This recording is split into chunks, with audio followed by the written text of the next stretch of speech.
Showbiz থেকে রাজনীতির মাঠ এমনকি সোশ্যাল মাধ্যমেও তার গ্রেফতারের বিরুদ্ধে প্রতিবাদে সরব হয়েছিলেন অনেকে। অবশেষে তীব্র সমালোচনার মুখে হত্যা চেষ্টার মামলায় গ্রেফতার হওয়া অভিনেত্রী নুসরাত ফারিয়াকে জামিন দিয়েছে আদালত। মঙ্গলবার ঢাকা মেট্রোপলিটন ম্যাজিস্ট্রেট মোস্তাফিজুর রহমানের আদালত শুনানি শেষে এ জামিন মঞ্জুর করেন।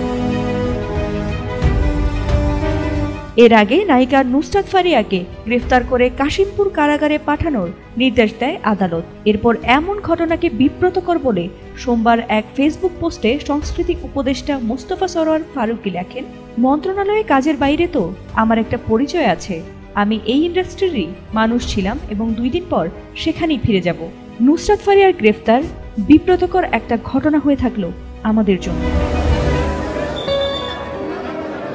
ফারুকী আরও লেখেন, আওয়ামী লীগের সাবেক রাষ্ট্রপতি আব্দুল হামিদের বিদেশ গমনকে কেন্দ্র করে ক্ষোভের পর হয়তোবা এসব ঘটনা ঘটে থাকতে পারে।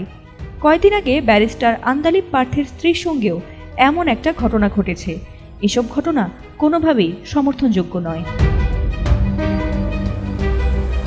গ্রেফতারের বিপক্ষে জাতীয় নাগরিক পার্টির দক্ষিণাঞ্চলের মুখ্য সংগঠক হাসনাত আবদুল্লাহ তার ভেরিফাইড ফেসবুক পোস্টে লেখেন, ইন্টারিম 626 জনের লিস্ট কোথায়? 626 জনকে নিরাপদে বের করে দিয়ে এখন নুসরাত ফারিয়াকে হত্যা মামলায় গ্রেফতার করে বোঝাতে চাচ্ছেন আপনারা খুব বিচার করছেন।